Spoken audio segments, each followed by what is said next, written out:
Good morning.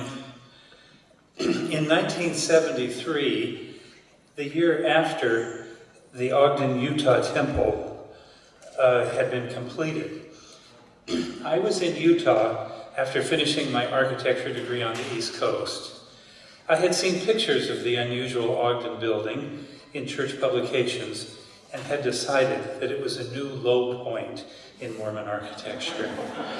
I made plans to go see it in person, expecting to have my negative preconceptions reinforced. Arriving at the temple, I saw pretty much what I expected. But inside, in spite of myself, I had a surprisingly good experience. I was almost disappointed that I had such a good experience. The temple workers were friendly and welcoming. One even complimented me on my beard, which few other Utahns had seen as a sign that I had become a dangerous hippie. I even liked the incongruous escalators carrying people dressed in white, like angels floating effortlessly up and down between levels of heaven. I left the building with an unusually good feeling, convinced that whatever I thought of the architecture, the Lord had accepted it, and His Spirit was there. Driving south on the highway, I looked up at the Wasatch Mountains and thought that the creator of that vast landscape must think that my ideas of good and bad architecture were like 2-year-olds arguing about who had made the best castle in a sandbox.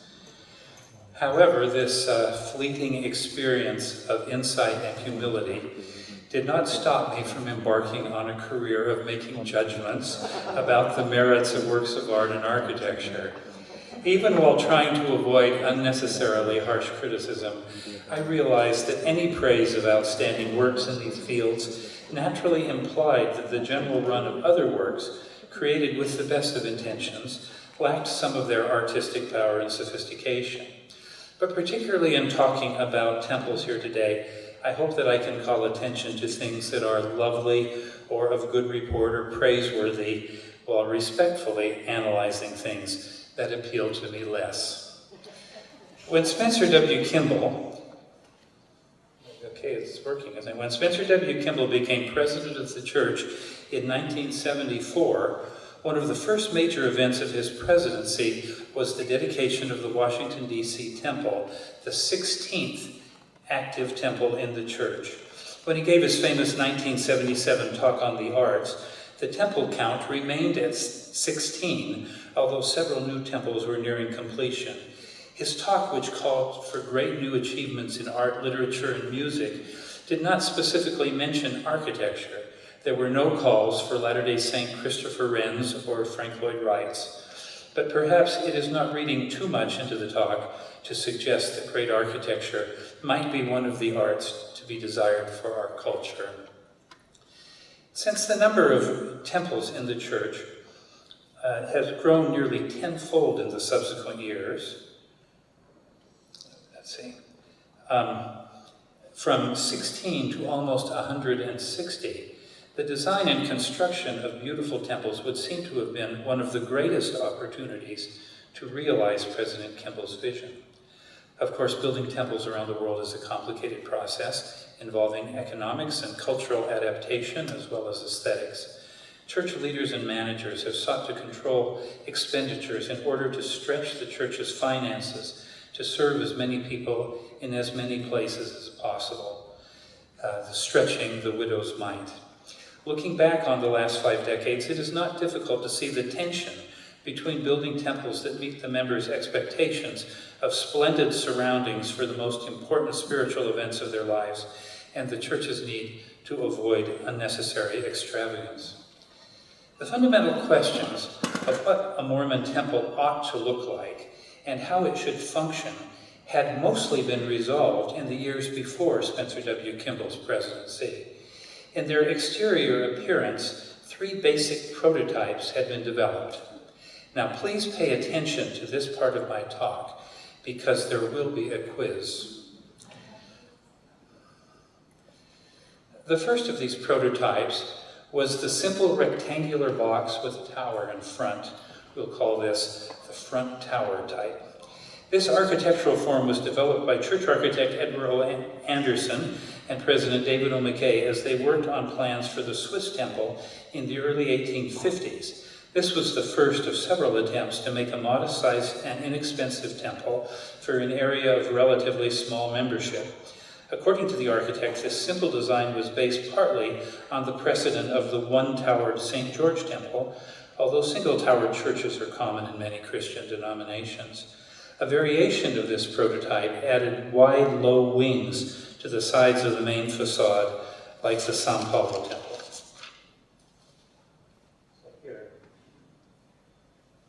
So that is added to the box with the tower up the front. The second prototype was a stack of large and smaller boxes with the tower in the center.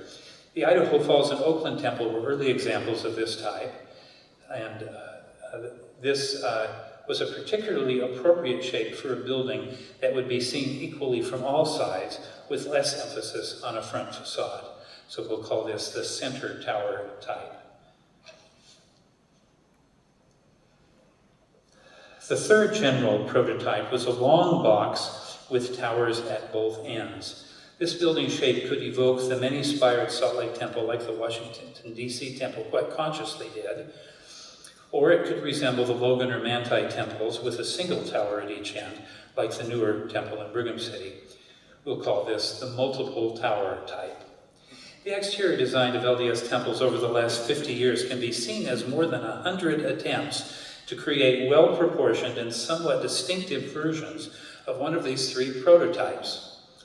Although this situation gives less scope to the creativity of temple architects, it does guarantee that church members will recognize them as temples and church leaders will find them acceptable and consistent symbols of our faith. The idea that newer temples should all be crowned with a gilded statue of the angel Moroni became firmly established early in President Kimball's administration with the approval of an angel-topped design for the Jordan River Temple in 1978. Here's the quiz. Okay, which prototype is each of these? This one? This one? And this one? Oh, this is a room full of fast learners. The basic interior arrangement of modern temples had also been mostly, let me put this forward here so you know what they are, okay? The basic interior arrangement of modern temples had also been mostly established under President McKay. The use of a filmed presentation of the endowment, a dramatic break from the past, really quite a stunning decision when you think about it, began with the 1955 Swiss temple, where accommodating multiple languages was a major consideration. A single sacred cinema room replaced the palatial muraled ordinance rooms of the past. The 1964 Oakland Temple had two theaters flanking of the celestial room to allow two endowment presentations at the same time, while the 1972 Ogden and Provo temples grouped 6 ordinance rooms around a central celestial room. A later development of the plan added another room, a veil room, between each ordinance room and the celestial room, making a 3-room path through the temple instead of just 2. Architecturally, this allowed the projection screen to be the focus of the first room and the veil to be the focus of the second. One of the design challenges of the multimedia temples was how to make the windowless ordinance rooms, where temple worshipers would spend most of their time, interesting and beautiful. In contrast to the grandeur of ordinance rooms in historic temples, these theaters could seem dull and at times even claustrophobic. The reintroduction of murals to ordinance rooms, beginning with plans for the Nauvoo Temple in 1999, although first completed in the Columbia River Temple in 2001, seems to me to be one of the most significant improvements in the aesthetic and spiritual quality of modern temple interiors. For Nauvoo, BYU art professor Frank Magleby led a team with 5 well-established Utah Valley artists on the Nauvoo project. The reappearance of temple murals has also provided opportunities for many other artists to participate again in the enrichment of these sacred places, generally evoking the beauties of the temple's unique geographical settings. In recent years, temples have also been ornamented with increasing numbers of framed original paintings by contemporary artists, mostly scenes from the scriptures and church history or local landscapes. Several painters, including Frank Magleby and Valois Eaton, were called on art missions to produce some of these paintings for temples. I am glad to see more original art, even very conservative art, in our temples. Perhaps a wider range of inspirational art may be acceptable in the future, although for now I am not holding my breath. Decorative glass and attractive geometric designs or representations of scriptural scenes have also become common features in recent temple interiors. Now, tracing the development of temple architecture over the last 5 decades, it is possible to see a pendulum swing between impressive, rather opulent buildings intended to be landmarks in their communities and more modest, almost minimal buildings intended to provide temple blessings in many places on a much smaller budget. One swing of the pendulum to the side of economy took place under President Kimball. In 1980, 3 austere standard plans for temples of 3 different sizes were published by the church for use in 10 places. Let's see, I went too far. No, I'm right. Okay. These designs had no towers and not much religious character. This is the largest version intended for Atlanta. As evidence that the pendulum might have swung too far, 2 years later, before any of these temples were completed, it was announced that all would have towers after all, making them examples of what prototype? The front tower. Those who spoke up were right. The box with the tower in the front. The same year, a new temple design team began working on a new standard plan in 2 sizes. They were to be 1 story, and the larger version was to cost no more than 1.5 times the budget for a stake center. The surprising, perhaps even shocking new plans tried to give the small modern temple some of the character of the Salt Lake Temple, with 3 freestanding spires at each end of the steep roof structure. These could be seen as a version of the 3rd prototype, which is multiple spires, right? The long box with towers at both ends. While the larger version in Boise, Chicago, and Dallas proved to be too small, requiring major additions soon after completion, some of the smaller temples were more successful. This was because of the smaller demands placed on them in areas with fewer members.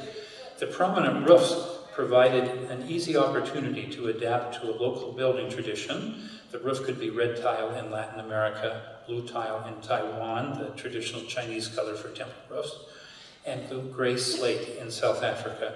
Perhaps the most successful variations on this plan were made by a distinguished non-LDS architect in Sweden, John Sjöström, who transformed the 6 spires to resemble the freestanding bell towers of rural Swedish churches, and gave the facade elegant proportions, a traditional Swedish stucco surface, and round rose windows. Inside there were fine Scandinavian furnishings and accessories, even some traditional stencil decorations.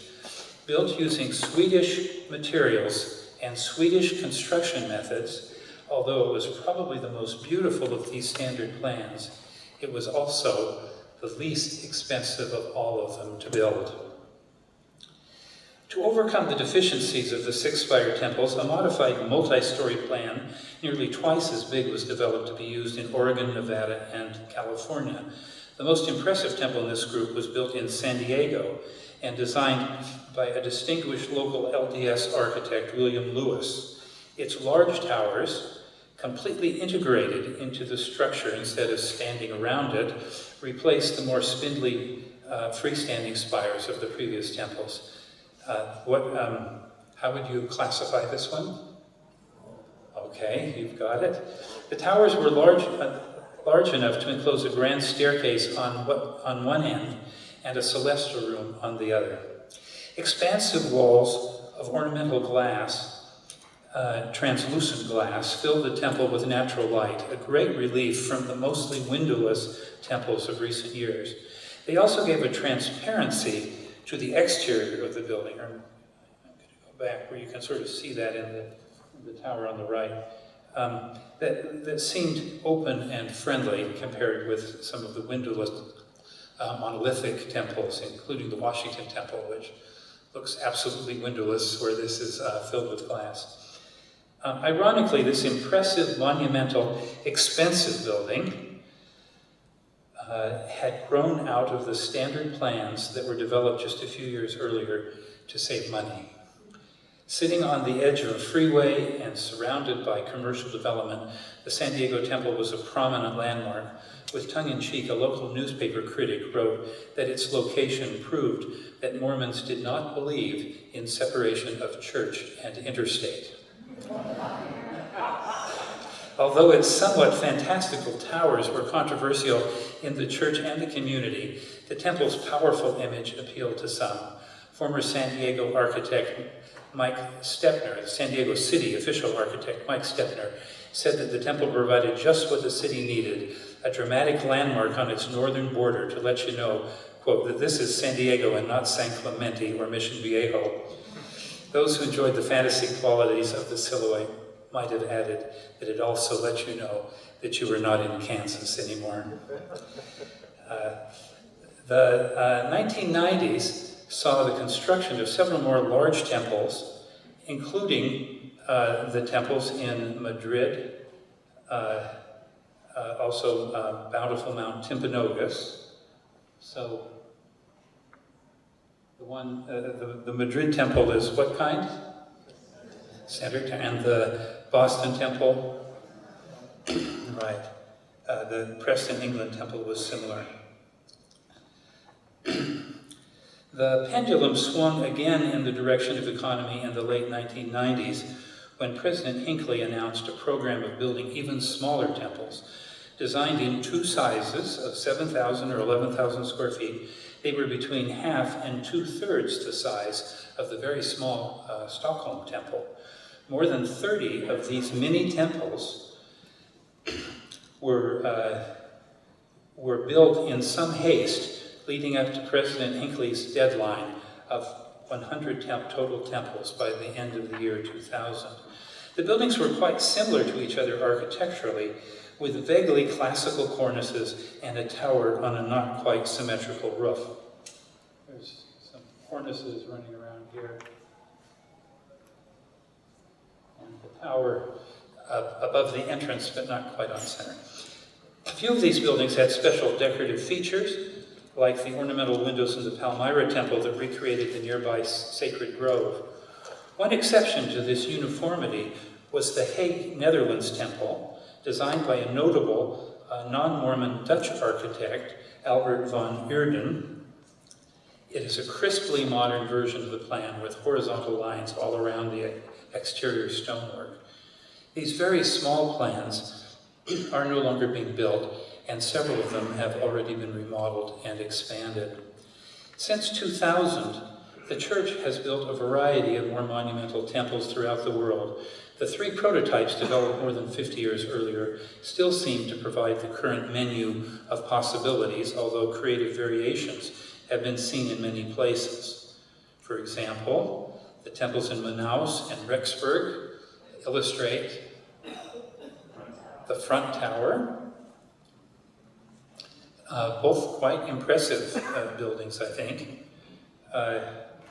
The buildings in Panama City and Kiev, Ukraine, Center Tower, right, and temples in Brigham City and Kansas City,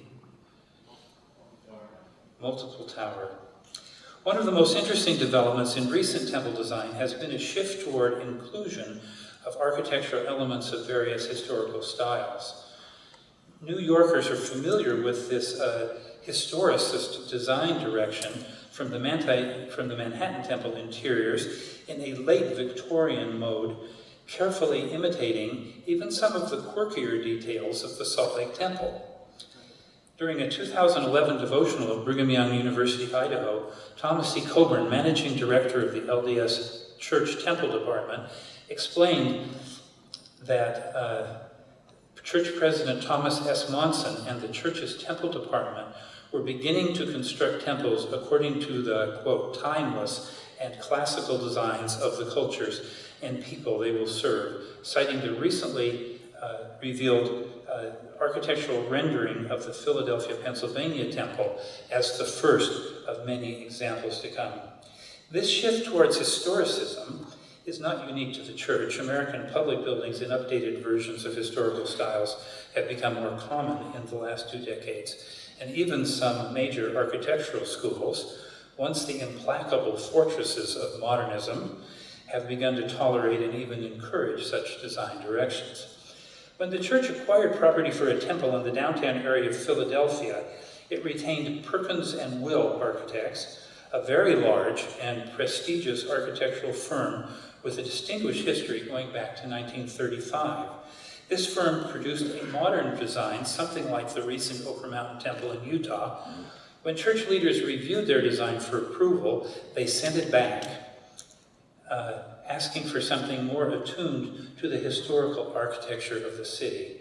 Roger Jackson of the Salt Lake firm FFKR, who had worked on several previous temples, including Nauvoo, provided a handsome design with 2 towers and many Georgian and federal-style details, drawn from notable Philadelphia buildings, quite consciously. The church leaders gave it their approval. Moreover, the City Landmarks Committee loved it and asked the architects to pass on their thanks to the church for creating a noble building in their community. FFKR and Perkins and Will continued working together on many aspects of the building, particularly the elaborate and beautiful interior details. You can quite see it, but that pediment behind the recommend desk is really something. Looks like 18th century carving at its best.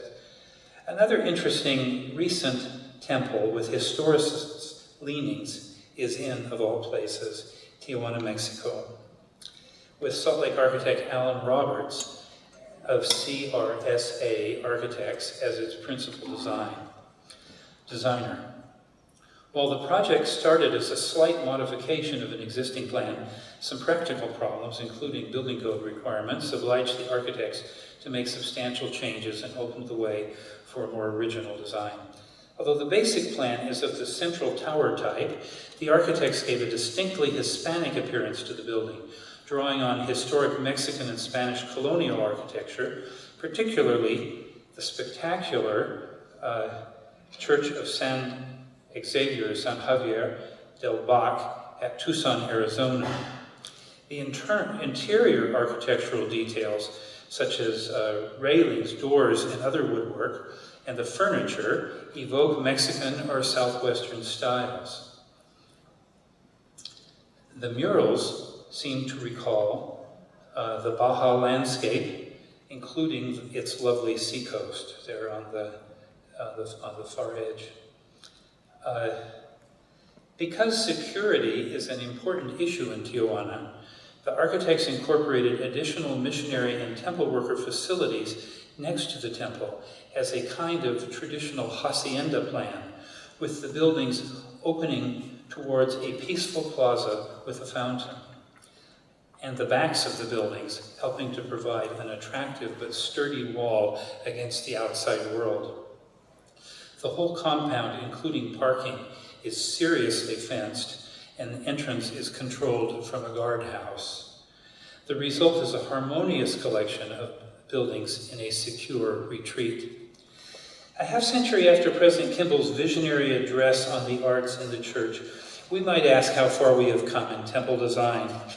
While it seems unlikely that we have yet produced a temple that will find a place in future histories of American or world architecture, some will no doubt merit mention in local or regional architectural histories, if only for their size and prominence. However, it seems to me that the very best of our temples today, that is, the very best of them, are far more interesting and varied in their exterior design, more sophisticated in their response to local traditions, and more richly adorned with inspiring art and appropriate furnishings than the temples of the 1970s. Perhaps President Kimball would take some satisfaction in that. Thank you.